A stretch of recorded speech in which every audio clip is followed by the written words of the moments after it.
Ladies and gentlemen, we just got the ending of the Black Ops 6 story. No, you didn't hear me wrong, and yes, it does tie directly into Call of Duty Black Ops 7.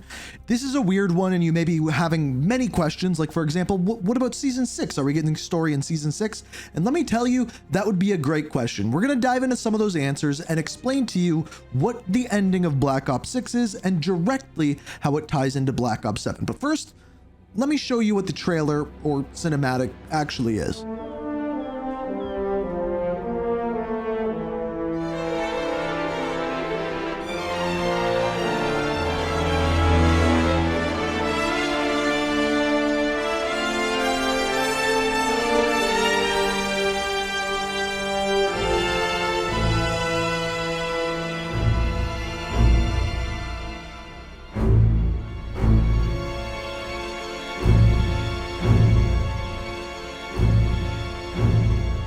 So this is the Season 5 outro cinematic, and assumably the last cinematic of Black Ops 6, because when they tweeted out this cinematic, they also said the story will continue in Black Ops 7, which makes me want to bet that in Season 6, it's probably all going to be about the haunting of Verdansk, the spooky season, the one that they kind of do at the end of every single year, and I don't think that there's going to be any story tied to it whatsoever. At least that's what my guess is. So yeah, this is the ending of the story. And to understand what the ending of this story actually is, we kind of have to go back like 9-ish months ago. So to keep things short, at the end of the Black Ops 6 campaign, we put an end to Jane Harrow, which was one of the leaders of a group called Pantheon. But by talking to Daniel Livingstone at the end, the Black Ops crew, aka Russell Adler, Frank Woods, Troy Marshall, Sevati Dumas, are all told that Pantheon is still alive and well, and they are hiding in the underbelly of Avalon, and we need the Black Ops crew to go in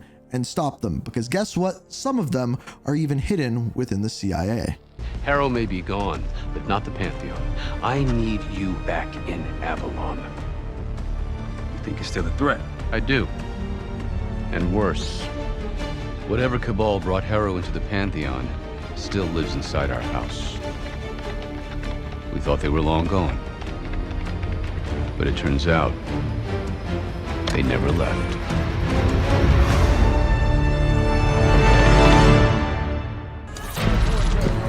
The Pantheon's infiltrated Avalon's underworld. They're after the global crime networks.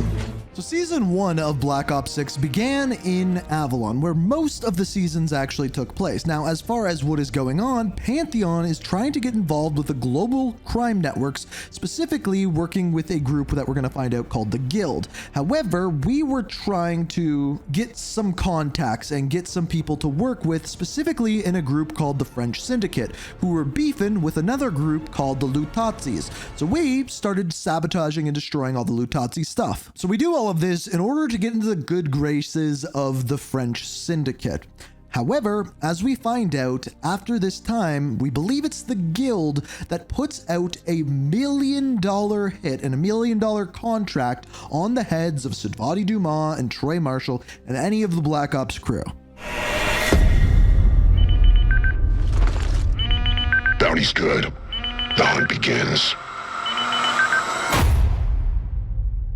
So just when the Black Ops crew starts to celebrate with the French Syndicate and their new partnership, this is exactly when the hit, that $1 million hit, goes out on the head of Sevati Dumas and Troy Marshall. And immediately, the French Syndicate turns on the Black Ops crew. So all Sev can actually do is just, I guess, run. And that's pretty much all that happened this season. Now they are on the run from all of these different crime families because the Guild put up such a big number on all of their heads. Now, in my opinion, where things started to get interesting is kind of end of Season 2, beginning of Season 3, when Russell Adler showed up at the safe house for the Black Ops agents in Avalon. So in other words, Russell Adler shows up in Avalon, and what we find out is when he gets there, he receives a package for him from Jason Hudson, who is dead. It is confirmed that he's dead, but we don't know who sent it to him. Now I'm wondering, did he figure out the Pantheon silver bullet all the way back in '89? Take a look.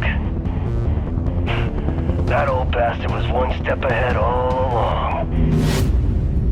So this tape was recorded just before Jason Hudson was killed in the Panama invasion during the events of Black Ops 2. In fact, about a month before that happened. Now, essentially, all he says within this tape is that Pantheon has always been around, even during the events of Black Ops 1, through the Vietnam War. In all of these places, they were a part of it.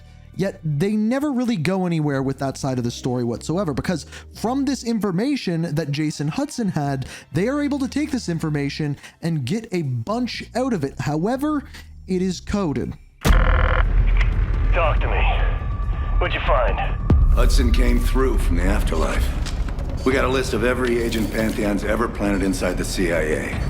We can finally cut out the cancer, clear our names. But there's a catch. Zev? The code names are in an old Soviet cipher. I gave it all I've got. But it's out of my league. We need a specialist. Lucky for us, I kept a little insurance for a rainy day. So this is when the story started to go off the walls, because no, you didn't read that wrong. That name on the wall is none other than Victor Kuzman, aka Stitch. Yes, the big bad guy from Black Ops Cold War. Turns out at the end of that seasonal story, well, when this happened, My broadcast was complete. I have changed the world, Adler. In ways you can't even imagine. oh yeah, well, lo and behold, he wasn't actually dead. He didn't even shoot him, in fact. He was taken and held within a CIA prison. And now that they have this mysterious Russian cipher, which assumably is something to either do with Kravchenko or specifically Perseus, they need him, and maybe they can trade his freedom for a little bit of information. Now, if this is a CIA prison, I don't fully understand why Russell Adler and the Black Ops crew would have to break him out, but technically they are the rogue Black Ops crew, so I guess they're not technically working with the CIA, hence why they need to break him out, hence why legally, well, not legally, very illegally, they can free him in this way. But once they do get to him, for some reason, Stitch agrees to work with them.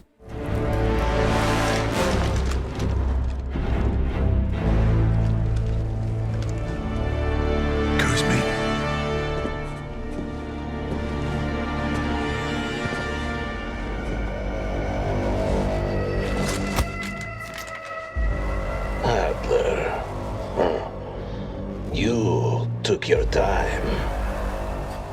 Now, not only does Stitch accept, but he indeed breaks the code and helps out the rogue Black Ops crew, and because of this, they are able to go home. But one person does not. And the Pantheon's scattering like cockroaches. We're going home. Full pardons. No more rogue shit. You know I was never going with you. But this is your chance to start over. No. My chance is right here. Thanks to you, Avalon's factions are vulnerable. They could use someone to guide them into the future. Thought you were done working from the shadows. I am. So Sevati Dumas decides to stay behind, stay in Avalon, and try to make a difference. Because the crime families have fallen, they are in a weak position, and essentially Sevati Dumas wants to rebuild. Now, Season 5.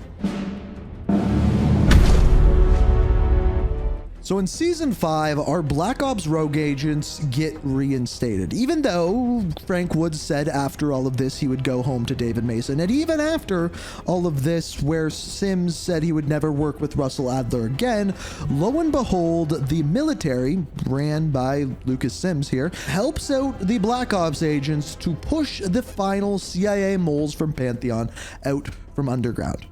That is it. That's all that cutscene is about. And then once again, we are left with this. So here we have a statue in Tokyo Bay, aka the Forge, in the year 2035. Now, I don't know whether Tokyo Bay is quite literally in Tokyo or kind of like Tokyo Town in Avalon.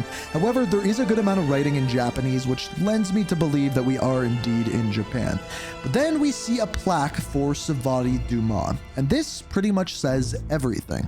In honor of Sevati Dumas, whose visionary leadership and unwavering dedication transformed humble beginning into a global powerhouse, her legacy of innovation, resilience, and excellence continues to inspire us all.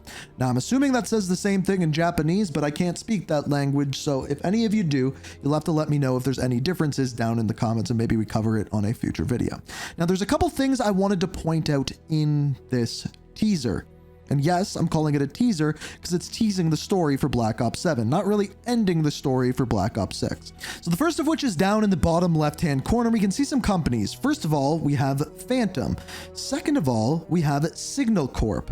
The third of which you can see in the top left-hand corner is Infomatter. And then finally down in the bottom right, we have Cyber Ops Black Division, which I'm assuming is talking about Black Ops there, or at least a tip of the hat to it. None of those companies, however, are the guild, which does confuse me a little bit.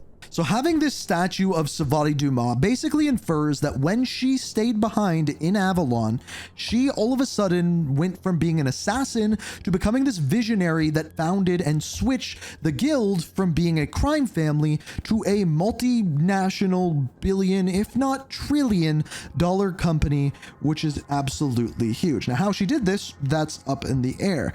But there's one last thing in that final cutscene that didn't quite sit well with me. And no, it's not the fact that this means Sevati Dumas is dead or anything like that. It's actually that.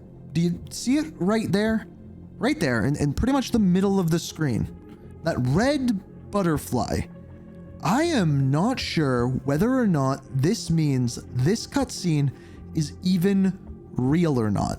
Now, let me explain really quickly. When we got our first reveal or teaser trailer for Call of Duty Black Ops 7, the butterfly was a very, very big thing. Now, I think this might be a much bigger theme once the game actually comes out. We'll have to wait to see, and I can do a bigger video on this if you'd like to see it. However, if you look at that very first reveal trailer, when David Mason comes into the guild, one of the very first things that you see go across the screen and land on another screen is this red butterfly. And in fact, David Mason sees it, walks over to it, and then it's gone. It's a part of the screen. And when he touches the screen, he goes into this like mind-bending, mind-altering thought process that is all things from his or his father's past, things that couldn't be currently going on, and things that are inside of his head. Now, the butterfly in and of itself can mean something along the lines of the butterfly effect, and looking at his past and how all of those past actions from not just him, but also his father and his father's father